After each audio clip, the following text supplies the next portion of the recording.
WWOS as a new era for the New South Wales Blues begins under their new coach, Michael Maguire, who I'm pleased to say joins us from the True Blues dinner tonight. Madge, thanks so much for your time. Congratulations on picking your first team. You've had the players come into camp and you're at your big dinner tonight. How has that felt after what I imagine has felt like a really long build-up for yourself?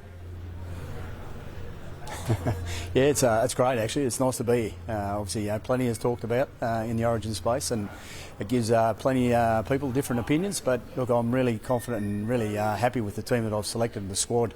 So yeah, exciting times. Madge, I'm interested to know the conversation with Jake Trbojevic and just how excited he was when you named him captain.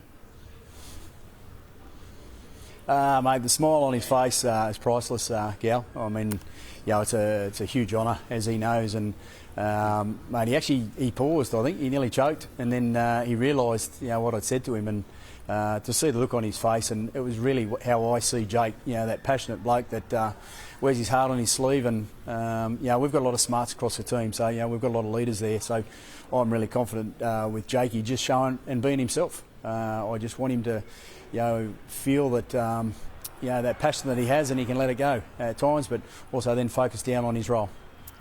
Madge, a lot of workers in this team, Gus was pointing out earlier about the fact that the guys that are in this side are renowned for that work ethic, both on and off the ball. Can you talk about the selection of Reece Robson over Api Koroisau and your thought process there?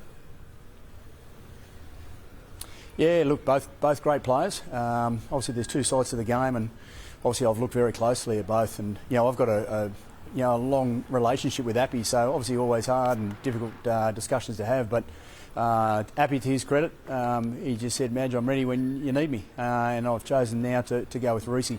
Reece's strong on both sides of the ball, and that's probably the big thing for me to look at.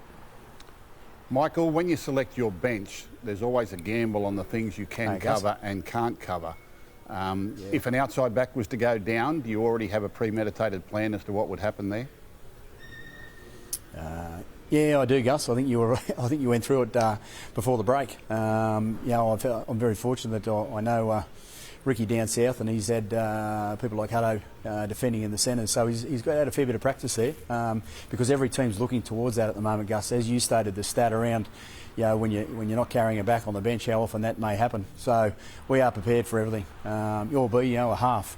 You mentioned there about what we may do with the halves, but I'm very thorough and clear about how I want to make changes if need be. All right. Now, you bring a talented group of people that all compete with each other on a weekly basis. You've got 9 days to get ready to take on to Queensland. Where do you start from a football sense in bringing these people together?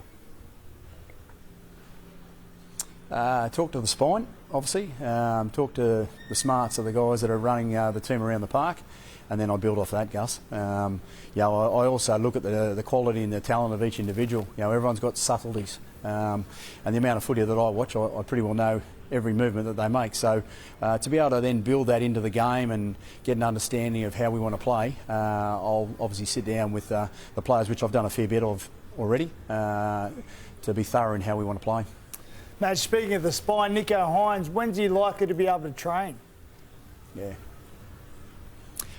good to go, Gal. He had a scan yesterday and really positive. I think you might have alluded to probably his thoughts and where his mind was at when you're playing a game prior to being selected, and he's actually in really good spirits, and you can sort of see him now relaxing into being in camp, and off the back of what the smart staff that I have, they're all ready to go on a Wednesday, so looking forward to having him on the park straight away, which is good. We're busy tomorrow, so we don't train tomorrow, but I'll do a bit of light stuff there, Gal. But come Wednesday, mate, he'll be up and running.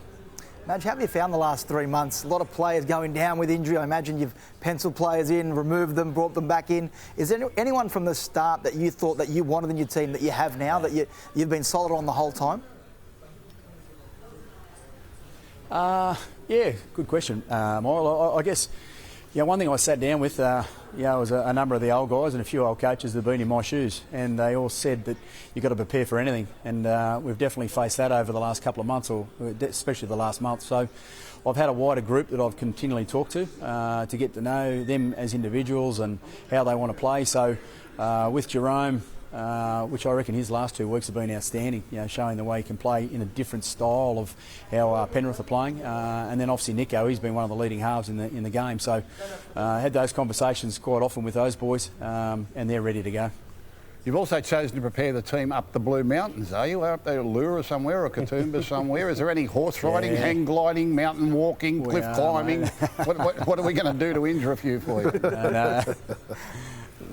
We definitely won't. There's no plan on that, Gus. Obviously, I've been reminded about the horse riding everywhere I go when you talk about the Blue Mountains. But no one will be jumping on the back of a horse. But it's about getting out to the country and spending a bit of time together. It's they've obviously had camps at times in town, and but where we are right at this present moment, I'm really keen to get the boys away for a little bit and spend time together. And where we're going is pretty special. Good on you, Madge. Great to catch up. Special night for you there. Enjoy the camp. We'll see you on the other side. Thanks, guys.